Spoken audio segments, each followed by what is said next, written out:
to our ICT4D podcast series on digital tech for peace. I'm your host, Sonja Rützel at CRS. Today, we will explore the important topic of combating hate speech and online violence. It's my great pleasure to welcome our expert guest, Mrs. Alice Nderitu, the Special Advisor of the Secretary General on the Prevention of Genocide at the United Nations. Mrs. Nderitu is a recognized voice in the field of peace building and violence prevention. Welcome and thank you for joining us. Thank you very much, Sonja, for having me. In June this year, we had our first International Day for Countering Hate Speech, and it really highlighted the importance of this global threat. Mrs. Nderitu, to get us acquainted with the topic, could you please tell us more about your role or mandate at the UN and what hate speech actually means?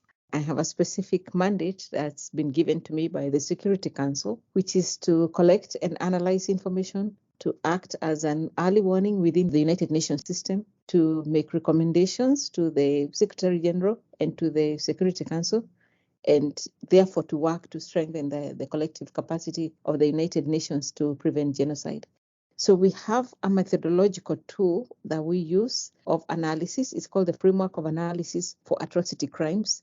And it relates not only to genocide, but also to related crimes such as war crimes, ethnic cleansing, and crimes against humanity. So this framework of analysis, it sets out risk factors and indicators as pointers to early warnings. So when I am briefing the Secretary General or the Security Council, it's usually not enough to provide warnings, but I also spell out specific actions that can be taken to protect populations. And so before I get to hate speech, let me just say that the mandate that I hold is as important for what it says as for what it does not say. So, for example, it does not equip me with the prerogative of determining whether genocide, war crimes, or crimes against humanity have been committed, because this one only a competent, independent court of justice can determine. However, accountability is central to my mandate, especially in situations where there are serious allegations of commission of atrocity crimes. Getting to hate speech, my office is the UN focal point on hate speech. What my office does is provide leadership in the implementation of the United Nations Strategy and Plan of Action on Hate Speech. It's a very groundbreaking document because it addresses hate speech, especially from the perspective of hate speech being a risk of atrocity crimes such as genocide. And if I may get a little bit into it, hate speech is the predominant factor that's present in all these crimes of atrocity crimes that we've seen. If you look at the Holocaust, you'll see how much hate speech featured. If you look at Rwanda, you see the extent that hate speech featured. If you look at Srebrenica, you see the extent of the way hate speech featured. And much of this has to do with the fact that hate speech is used to dehumanize people, to prepare people to kill them. So, for example, for the Tutsi in Rwanda, the people who were prepared to kill them were told that the Tutsi were cockroaches. So the hate speech that describes them as cockroaches, or the Rohingya in Myanmar, who are described as fleas, that hate speech then opens the door for all these things that then happen to them. There isn't in the world a recognized definition of hate speech under international law. So therefore, we suggested a working definition of hate speech at the United Nations. The Secretary General's United Nations Strategy and Plan of Action on Hate Speech defines hate speech as any kind of communication in speech, writing, or behavior that attacks or uses pejorative or discriminatory language with reference to a person or a group on the basis of who they are, based on their religion, ethnicity, nationality, race, color, descent, gender, or other forms of identity. This is often rooted in and generates intolerance and hatred, and in certain contexts can be demeaning and divisive. Thank you for the clear definition of hate speech. And also your examples are really highlighting the importance of joining forces to combat hate speech and to prevent atrocity crimes. Since our audience mostly comes from a civil society background, may I please ask you to shed more light onto the role civil society plays in the fight against hate speech and online violence? In terms of the importance of civil society, due to this lack of an international definition for hate speech, we have hate speech that does not reach the threshold of incitement to discrimination, hostility, and violence, and for which legal standards do not exist, and therefore it's difficult to handle, and therefore it remains widespread online and offline. We have quite a number of civil society organizations who are working to characterize what is hateful because it's sometimes controversial and disputed. Here at the United Nations, we advocate for relevant stakeholders, including civil society, to adopt the UN working definition. However, we do recognize that there are contexts in which hate speech is considered as a very strong partner to freedom of expression. And there's always pushback against using the term hate speech in some contexts. And therefore, civil society then comes in very strongly in terms of ensuring that they have programs that hold people to account.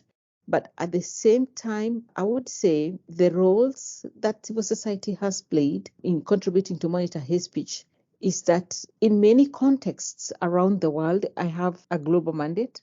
And in many contexts around the world, we have hate speech that is expressed using local languages. For instance, in many of the wars that have been going on, you find that there's quite a lot of context-specific hate speech. We rely on civil society to provide the expertise whether hate speech is being displayed online or offline through, for example, community radios.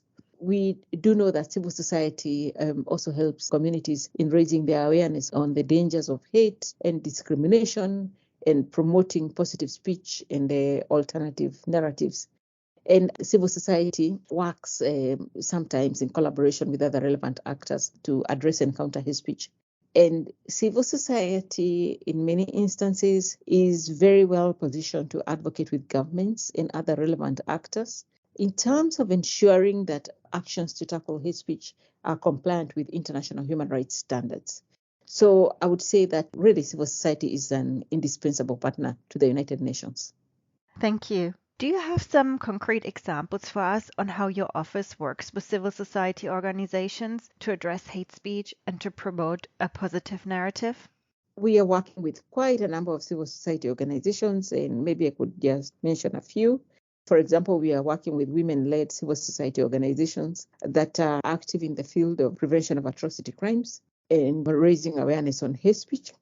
In July 2022, we developed a plan of action for women in preventing atrocity crimes within communities, and it includes specific recommendations for women on addressing gender-based hate speech. We developed this plan of action with civil society. It's a new space, and that's why it was the first example that I gave, because you often don't find women involved in spaces where we are talking about prevention of genocide or war crimes or crimes against humanity. And I would say that we also work quite a lot with civil society addressing online hate speech, such as through the work of civil society on enhancement of data protection regulations. Civil society also supports victims of hate speech, and they also are very big around provision of digital rights expertise to online users. So in country contexts that are characterized by, I would say, poor digital literacy and strong racism, I would say that the role of civil society is even more important to address and counter online hate speech. And in places like, for example, in Bosnia-Herzegovina, in Srebrenica, where the genocide happened, and in Rwanda, where the genocide against the Tutsi happened, we work with civil society as well, support their work, especially in regards to speaking to societies to avoid the attribution of collective guilt, by which I mean getting people to understand that crimes are committed by individuals. A group of people may go together during a genocide and kill many people, but at the end of the day, it is required that individuals be brought to trial for what they did. So we often find that collective guilt sometimes is assigned to ethnic communities. So we work around ensuring that when we say collective guilt, we mean we must not label ethnic communities as guilty of the crimes of an individual. And civil society has been very active in that field. Then the other thing that the civil society does is to make very meaningful moves in terms of building bridges, especially across ethnic, racial, and religious lines. We support all this work that civil society does in terms of embracing and not fearing difference between people. And thank you very much for highlighting the importance of civil society to be the eyes and ears for detecting hate speech and also the voice to support the awareness. I also really like your comment about building bridges. This no doubt resonates with our audience and other examples shared in this podcast series so far. As we are a podcast focusing on ICT4D themes, may I please also ask you specifically, what is your opinion on what the future holds, especially as it's getting more digitalized with regards to increasing data and AI? In October 2020, I briefed the UN Security Council on the topic of tech and social media companies and AI and hate speech. I invited these big companies, Facebook, Google, Twitter, TikTok, Apple, YouTube, to brief with me. And alongside them, I also invited civil society. And civil society brought that needed spark to the conversation, like they always do. And so we've been meeting and engaging on a regular basis with these tech and social media companies and with civil society periodically to discuss how we can collectively do better in countering hate speech.